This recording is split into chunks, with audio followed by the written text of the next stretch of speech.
Hello friends, welcome to our channel. இன்றைக்கி நம்ம ஒரு சூப்பரான வேலையை பற்றின தகவல் தான் பார்க்க போகிறோம். அதாவது தமிழக ரயில்வே துறையிலேருந்து புதிய ஒரு வேலைவாய்ப்பு வந்து அறிவிச்சிருக்காங்க. இப்போ அந்த வேலைக்கு யார் யாரெல்லாம் அப்ளை பண்ணலாம், இதுக்கு தேவையான எலிஜிபிலிட்டி என்ன, இதை பற்றின மொத்த இன்ஃபர்மேஷன் தான் இந்த வீடியோ பார்க்க போகிறோம். இந்த வீடியோ ஸ்கிப் பண்ணாமல் ஃபுல்லாக பாருங்கள். அது மட்டும் அல்ல, இந்த வீடியோ நிறைய பேருக்கு ஷேர் பண்ணுங்கள். ஓகே, அதாவது ரயில்வே துறையிலேருந்து உங்களுக்கு செக்ஷன் கண்ட்ரோலருக்கான ஒரு புதிய ஒரு வேலைவாய்ப்பு வந்து அறிவிச்சிருக்காங்க. இந்த வேலைக்கு நீங்கள் 15/9/2025 14/10/2025 வரைக்கும் தாராளமாக ஆன்லைனில் அப்ளை பண்ணிக்கலாங்க. பதவி செக்ஷன் கண்ட்ரோலர். சேலரியை பொறுத்த வரைக்கும் 35,400 கொடுக்குறாங்க. ஏஜ் லிமிட்டை பொறுத்த வரைக்கும் 20 வயசுலேருந்து 33 வயசுக்குள்ளே இருக்கவங்க அப்ளை பண்ணலாம். டோட்டலாக 368 வேக்கன்சி கொடுத்துருக்காங்க. ஸோ அடுத்த கட்டமாக அப்படியே கீழே வந்தீங்க அப்படின்னா ஃபர்தர் இன்ஃபர்மேஷன் எப்படி செலெக்ஷன் பண்ணுறாங்க அப்படின்னா, உங்களுக்கு சிங்கிள் ரிட்டன் எக்ஸாமினேஷன் வைக்கிறாங்க. அதுக்கப்புறம் சிபிடிக்கான டெஸ்ட் வைக்கிறாங்க. மெடிக்கல் எக்ஸாமினேஷன்ஸ் இருக்க போது இதை பேஸ் பண்ணி தான் செலெக்ஷன் பண்ணுறோம் அப்படின்ற மாதிரி தெளிவாக கொடுத்துருக்காங்க. இந்தியாவில் இருக்க எல்லாருமே இந்த வேலைக்கு நீங்கள் தாராளமாக அப்ளை பண்ணலாங்க. ஸோ இந்தியாவில் இருக்கிறமே அப்ளை பண்ணலாம். ஏஜ் ரிலாக்ஸேஷன்ஸ் கொடுத்துருக்காங்க. அதாவது ஓபிசி எக்ஸ்ட்ராவாக 3 years அப்ளை பண்ணலாம். எஸ்சி எஸ்டி 5 years வரையும் எக்ஸ்ட்ராவாக அப்ளை பண்ணலாம். அந்த மாதிரி உங்களுக்கு கொடுத்துருக்காங்க. Next qualification, education qualification any degree முடிச்சிருக்கீங்க அப்படின்னா அப்ளை பண்ணலாம். எக்ஸாமினேஷன் ஃபீஸை பொறுத்த வரைக்கும் எல்லாருக்குமே 500 ஃபீஸ் பேமெண்ட் பண்ணுற மாரி இருக்கும்.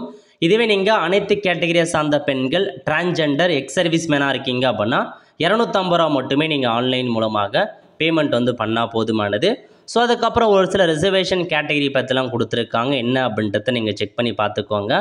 அதுக்கப்புறம் என்ன கொடுத்துருக்காங்க அப்படின்னா, எக்ஸாமுக்கான ப்ராசஸ் பற்றி அறிவிச்சிருக்காங்க பாருங்கள். ஸோ ரெஜிஸ்ட்ரேஷன் எப்படி பண்ணுறது அதெல்லாம் கொடுத்துருக்காங்க. நெக்ஸ்ட் உங்களுக்கு அந்த எப்படி செலெக்ஷன் பண்ணுறது, செலெக்ஷனை பொறுத்த வரைக்கும் முதல்ல single stage computer based exam இருக்க போது, அதுக்கப்புறம் சிபிஏடி எக்ஸாம் இருக்கும் அப்படின்னு சொல்லியிருக்காங்க. ஆப்டிடியூடுக்கான டெஸ்ட்டு, அதுக்கப்புறம் டாக்குமெண்ட் வெரிஃபிகேஷன், அதுக்கப்புறம் மெடிக்கல் வெரிஃபிகேஷன் இருக்கும் அப்படின்னு சொல்லிட்டாங்க. முதல்ல பாருங்கள், கம்ப்யூட்டர் பேஸ்டு எக்ஸாமினேஷனை பொறுத்த வரைக்கும் 120 நிமிஷம் 100 கொஷின்ஸ் கேட்குறாங்க. நெகட்டிவ் மார்க் இருக்குது அப்படின்றதையும் மென்ஷன் பண்ணியிருக்காங்க. ஸோ இதை இதுக்கான சிலபஸ் என்ன அதை பற்றி கொடுத்துருக்காங்க பாருங்கள், நோட் பண்ணிக்கோங்க. இது முடித்ததுக்கப்புறம் அடுத்த கட்டமாக உங்களுக்கு பார்த்தீங்க அப்படின்னா, ஸோ நெக்ஸ்ட்டு கொடுத்துருக்காங்க பாருங்கள், கம்ப்யூட்டர் பேஸ்டு ஆப்டிடியூட் டெஸ்ட் இருக்கும் அப்படின்னு சொல்லியிருக்காங்க. இங்கிலீஷ் மற்றும் ஹிந்தியில் தான் கொஷின்ஸ் இருக்கும். இது முடித்ததுக்கப்புறம் டாக்குமெண்ட் வெரிஃபிகேஷன், மெடிக்கல் எக்ஸாமினேஷன் அதெல்லாம் முடித்ததுக்கப்புறம் ஜாப் கன்ஃபர்மேஷன் ஆகிடும். அதுக்கப்புறம் எப்படி அப்ளை பண்ணுறது, அதுக்கான கைட்லைன்ஸ் மற்றும் இன்ஸ்ட்ரக்ஷன் கொடுத்துருக்காங்க. செக் பண்ணி பார்த்துட்டு அப்ளை பண்ணுங்கள். ஓகே, அதுக்கடுத்து நம்ம பார்க்க போகிறது கல்வி தகுதி கொடுத்துருக்காங்க பாருங்கள். கிராஜுவேட் டிகிரி, எனி டிகிரி முடித்தவங்க அப்ளை பண்ணலாம். நெக்ஸ்ட்டு ஜோன் வைஸாக வேக்கன்சி பற்றி கொடுத்துருக்காங்க. சென்னையை பொறுத்த வரைக்கும் தமிழகத்துக்கு மொத்தமாகவே 5 வேக்கன்சி மட்டும்தான் கொடுத்துருக்காங்க. கம்மி வேக்கன்சி தான். செக் பண்ணி பார்த்துட்டு விருப்பம் இருக்கவங்க அப்ளை பண்ணிக்கோங்க. ஒருத ஃப்ரெண்ட்ஸ், கண்டிப்பாக இந்த பிடிச்சா லைக் பண்ணுங்கள். அது மட்டும் அல்ல, இந்த வீடியோ நிறைய பேருக்கு ஷேர் பண்ணுங்கள். அடுத்து ஒரு நிலையில் சந்திப்போம். நன்றி, வணக்கம்.